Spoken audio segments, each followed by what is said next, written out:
შიდა ქართლში უძველესი კლდეში ნაკვეთი ქალაქის უფლისციხის შუაგულში აღმართულია უნიკალური ქრისტიანული ტაძარი, რომელსაც დღეს უფლისწულის ეკლესიის სახელით ვიცნობთ. ეკლესია მე-9 საუკუნეებით თარიღდება და განსაკუთრებულ მნიშვნელობას იძენს იმით, რომ იგი ძველი წარმართული ტაძრის ადგილზეა აგებული. ამის დასტურია ტაძრის გარშემო შემორჩენილი ანტიკური ნაგებობის კვალი, კლდეში ნაკვეთი ელემენტები და უძველესი შესასვლელების ფრაგმენტები.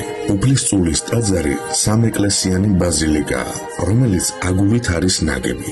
საუკუნეების განმავლობაში ტაძარი არაერთხელ გადაუკეთებიათ და შეუნკიათ.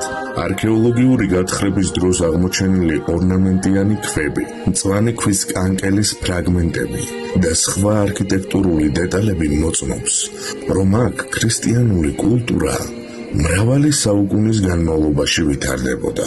მე-18 საუკუნეში სამხრეთ შესასვლელის თავზე აიგო მცირე გუმბათიანი სამრეკლო, ხოლო ტაძარს სამი მხრიდან დაემატა მინაშენები, რომლებიც დღემდე ინარჩუნებს ისტორიული არსახეს.